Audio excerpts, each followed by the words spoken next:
The Carolina Panthers lost to the Tampa Bay Buccaneers, and it was one of those losses where it was just like, as a Panthers fan, you can't even be mad. Like, one, it's Tom Brady. Two of your best corners aren't there because they're injured, and you saw it rear its head. And the Buccaneers still only beat you by 6. Yeah. Mike Evans, who hasn't shown up all year, all of a sudden showed up with 3 touchdowns, all kinds of receiving yards, things like that, because one of the best corners in the NFL was not there to shut him down. Also because Dante Jackson wasn't there to shut down the other side. And that really showed, how thin the Panthers are in the secondary after their starters go down. Josh Norman only played about 3 snaps, I believe, even though he came back, which, I understand. Some fans are upset about that, but I think I'd rather take the guys who've been given the reps, even though they're not very good, who've been having the reps all year versus somebody who was working as a barista in Atlanta last week. Yeah. And all of a sudden putting him up against Mike Evans. Like, I don't think that's going to be a good idea for the Panthers. Mike Evans probably would have had a better day. Yeah, it could have got even worse if that were the case. My thing is, they still had a chance to win. This is where Panthers fans can actually be upset, is because in the fourth quarter, you still had a lead. Mm-hmm. And I feel the identity of what made Carolina their run that they've had, which was a great run here with Steve Wilks, is I feel like they kind of lost their identity a little bit in terms of what their offensive, what made them successful. Yeah. Because when they had that lead, and then even when Tampa took that lead in the fourth quarter, it was still only, 24-21.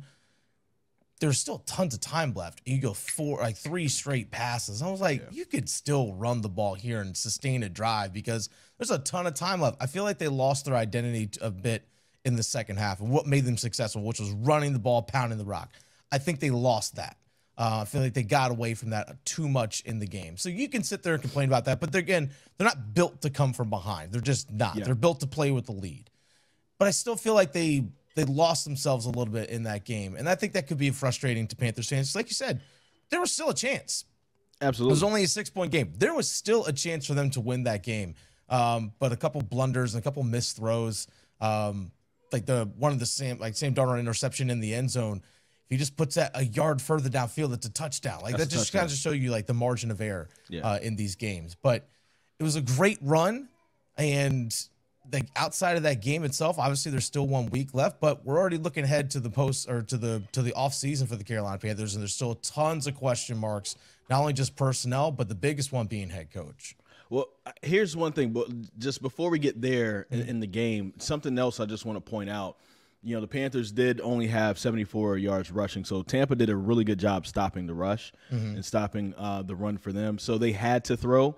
The 4 games beforehand where Sam Darnold was doing a really good job, the most he ever threw it in those games was 24 times. He threw it 37 times against Tampa Bay, right? So with Sam Darnold, I think Steve Wilks is the Sam Darnold whisperer because he looked better under that 4-game stretch with Steve Wilks than what he did under any coach that he's ever been under. Yeah. And the key to that was running the ball and not having him throw it more than 25 times. He threw it 37 times. He was 23 of 37, right? So with Sam Darnold, you're going to have to, admit or just be aware that some blunders, some turnovers are going to happen from there.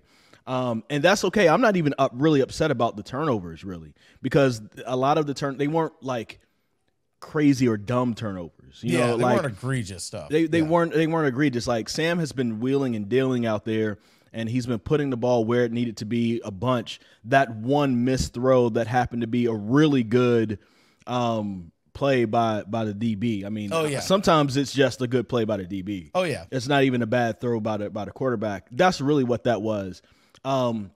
The fumble, he wasn't looking. I don't know if it was a miscommunication between him and Bradley Bozeman. Something went weird right there. And, so it's, those are the things that I'm not really upset about. But it does show Sam Darnold's limitations. And as we do start to look ahead, I don't mind if Sam Darnold comes back as the starter for 2023 with the idea that there's somebody that was chosen in the first round of the NFL draft that's sitting behind him, waiting, biding his time. Yeah. Sam Darnold is I'm okay with him being the bridge quarterback with Steve Wilks as the head coach. Yeah. Because Steve Wilks knows what to get from him, and Steve Wilks knows how to build that offense around him, even though he's a defensive guy. And as we talk about the future with the Carolina Panthers, I really do think that David Tepper, no matter what happened in that Tampa Bay game, still should very much so consider Steve Wilks to be Carolina's new head coach. I'm with you on that. I think despite not making the playoffs, I think he should be the guy. I think the guys like him. The guys respect him. And something that we've mentioned multiple times before, Steve Wilks doesn't just want to be a head coach in the NFL. He wants to coach the Panthers. He wants to be the head coach of the Carolina Panthers. That's how much the organization of the city means to him. He wants to coach that team. And I think that really does matter, as opposed to just someone who's like, I want a head coaching job, or at least let me get my second chance of being a head coach. Where's that going to be? Who's hiring? So there's to me that matters. I know not everyone values that the same way that I do, but to me, I think that's very, very important. And I think he's earned the opportunity. I mean, he should obviously be considered without a question. But look at the job he's done. Yeah, exactly. Look at the job he's done. When he took over for a coach who ruined the culture of the team, where they had zero identity of who they are as a franchise and who they wanted to be, he completely turned that around in less than a season. Yeah. In less than a season, with no offseason. He didn't have any decisions regarding the coaching staff as a whole before the season, any of those things. He had zero say in that. Couldn't acquire a bunch of players, a free agency draft, anything like that. Yeah. Team was 1-4 and literally was 6 points away from getting closer to making the playoffs. Yeah. You see what I'm saying? Like that to me, when David Tepper just kind of put it out there and said he's going to have to do an incredible job for me to consider him. To me, that has to be incredible. Just making the playoffs isn't just incredible. The fact that this team was competing with the Houston Texans on who's going to have the #1 overall pick at one point this season, to now having a chance to make it to the playoffs. Yeah. Like when you talk about the shift and the expectations, and just even from my job, for instance, as a sports anchor for WRAL in Raleigh, we didn't go to the Broncos game because at that point the management felt like it wasn't important. The Panthers season was in the dumps, right? All of a sudden they win the Broncos game and it's like, oh, there's some life. Yeah. We'd already chosen not to go to the Lions game. We were only going to go to the Steelers game because I was going to go down to the Celebration Bowl, and why not hit the Panthers game on the way back up? Yeah. But that was literally the only reason why. We were going to shut down our Panthers coverage for the rest of the season. All of a sudden, they start winning. We go to the Lions game and everything like that, and now we're talking about, well, shoot, there's a potential playoff game that might be coming to Bank of America Stadium. We have to be ready for that. And, just the fact, just from the media standpoint of how things were going to cover it and what was going to look at how we were looking at things as important or not important.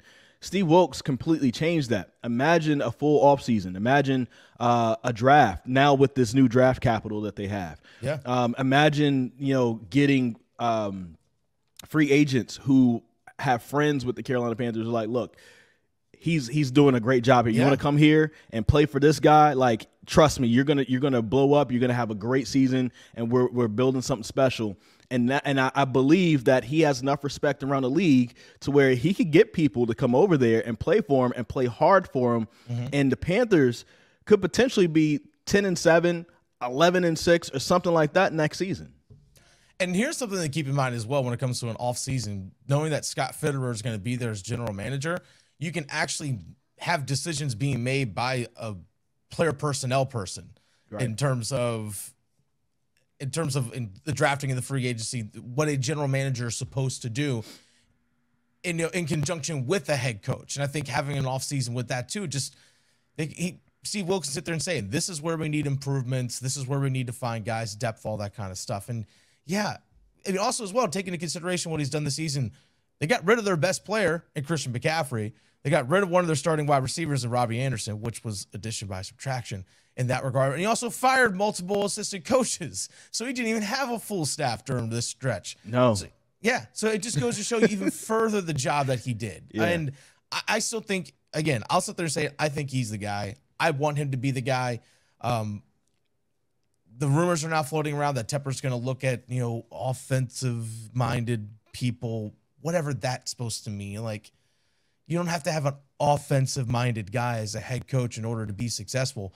Again, I'll point it out. Look at the Buffalo Bills. Sean McDermott. He was what previously?